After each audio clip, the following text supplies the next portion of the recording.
It annoys me when a respected programme like that misses the mark. It's been so cold and wet and miserable recently that, with today being the first day of sort of sunshine and vaguely nice weather in a while, I thought I'd get outside and record these videos. So, excuse me if I get a bit out of breath.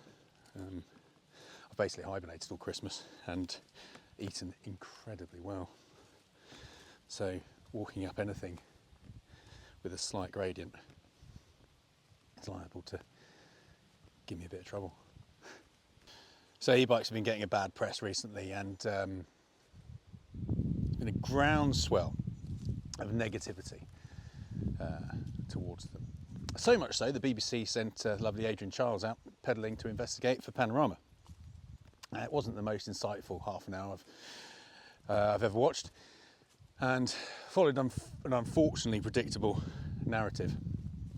They did a quick spin on an e-bike, realised the benefits, then spent the rest of the show doing the utmost to damage them, without pointing out some of the glaringly obvious elements that everyone in the cycling trade know about all too well.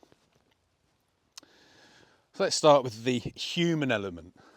Bikes themselves are inanimate objects, they're machines. They don't crash themselves, they don't steal mobile phones, they don't decide to travel at speeds through large groups of pedestrian areas.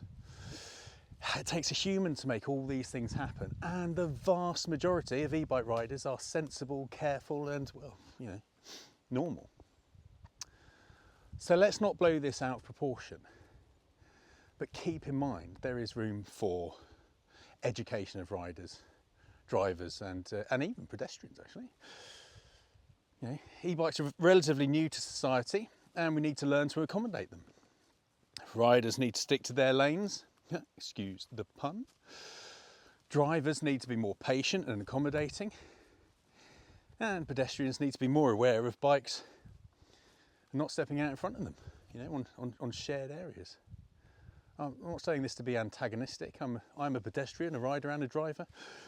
I know I need to be more aware about not walking in cycle paths. I need to be more patient when waiting for a chance to safely pass riders. And as a rider, I need to avoid the things that I know wind people in their cars up. You know, jumping lights. Pull over and give cars a chance to pass when I can. I know I don't have to in some cases, but it's a common sense thing to do, isn't it? Anyway, that's the human element. And that's a whole another conversation really, probably with Jeremy Vine involved. The real problem is the e-bikes, or not e-bikes, as the case may be. Every bike we sell has fairly strict rules on it.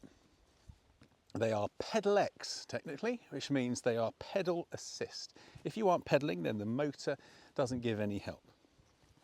The amount of assistance they give is restricted. The motors can only be up to 250 watts. And they must cut out assisting at 15 miles an hour. So anything over that, you're doing yourself. This is a significant difference from those bikes which most of the Panorama programme focused on. The bikes the e-bike collector had all look like absolute death traps. All our bikes come purpose built for the added weight and power that an e-bike has. Strapping a motor and battery on an old bike rarely makes for a safe machine. And that death trap he had that assisted up to 45 miles an hour was just ridiculous, wasn't it? But at least he had to pedal it, because he then moved on to the machines that are driving the bulk of the negative publicity. Firstly, the types of machine that the Deliveroo drivers are using. Now, absolutely, I can see why these are attractive for the job at hand. They're cheap, often have massive batteries, which gives them a bigger range. And more importantly, they operate from a throttle with minimum or no pedalling at all. And they're not restricted to 15 miles an hour. You can spot these bikes a mile off. We don't allow them in our workshop, so the question is often asked, why don't the police just impound them? Why don't they just order a load of food to be delivered and take the bikes as well? Win for those officers who happen to be on the beat at the time. I mean, they certainly can't catch them by pedalling after them, as the Panorama episode proved. The other main culprits for types of bike are the sort of Suron type of bike, which are like electric dirt bikes really. They're powerful, they're fast, bloody heavy, and they are the phone snatcher's vehicle of choice. These don't even have pedals really, so even easier to spot when out on the road. Now unfortunately these are harder to catch. I mean, they're not going to turn up with a Deliveroo order for you. So the brief period of the show at the start, with what I think was trying to be the positive bit, was about e-bikes which are legal on the road. And the rest was about bikes which are not legal on the roads. But this point wasn't really made clear. And this is a big problem for me. All these bikes are being lumped into one category. The majority of the problems are coming from bikes that shouldn't be on the road at all. And yet all legitimate bikes are also getting tarred with the same brush. So if they aren't allowed on the road, how on earth are they still available? Well, this is where the law and society needs to catch up a little bit. The bikes are legal for use on private land. So buying one, selling one, owning one isn't a problem. They only become a problem when they start being ridden on the public road. But once they're there, as we've seen on the documentary, they're difficult to actually catch. They also wouldn't be a problem if the people riding them weren't a problem. So we get a farcical situation where there is a current police auction selling Surons back into the market. So no doubt they've been taken off ne'er-do-wells and will undoubtedly go back to ne'er-do-wells with no need for any licence, paperwork, insurance, etc., because you're assumed to only be using them on private land, assumed to be doing that.